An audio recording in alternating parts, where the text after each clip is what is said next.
In the wake of the Montgomery victory, Martin Luther King brought together other black ministers and community leaders to form the Southern Christian Leadership Conference. With King as its president, the SCLC championed voter registration drives and supported bus boycotts in other parts of the South.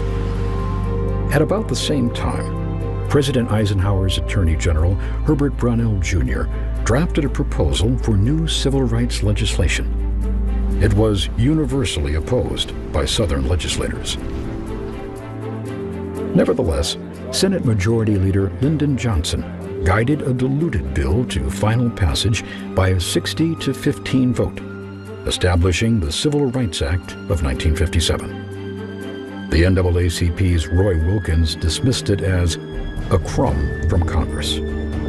Even so, it was the first civil rights legislation since Reconstruction.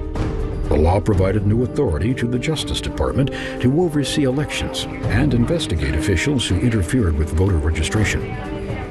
It also created a new division within the Justice Department to prosecute civil rights violations.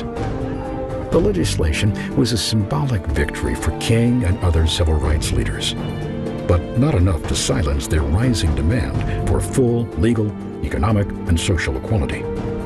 In some cases, the most deafening statements were made without uttering a word. In 1960, in Greensboro, North Carolina, 4 freshman college students walked into a Woolworth's drugstore and sat down at a lunch counter reserved for whites.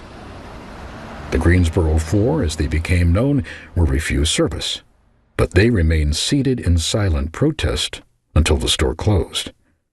Their sit-in continued for weeks and ignited a wave of similar demonstrations. Within months, the movement reached every southern state and attracted more than 50,000 students. They come in and they sit down, and we're not used to them sitting down beside us because I wasn't raised with them. I never have lived with them, and I'm not going to start now.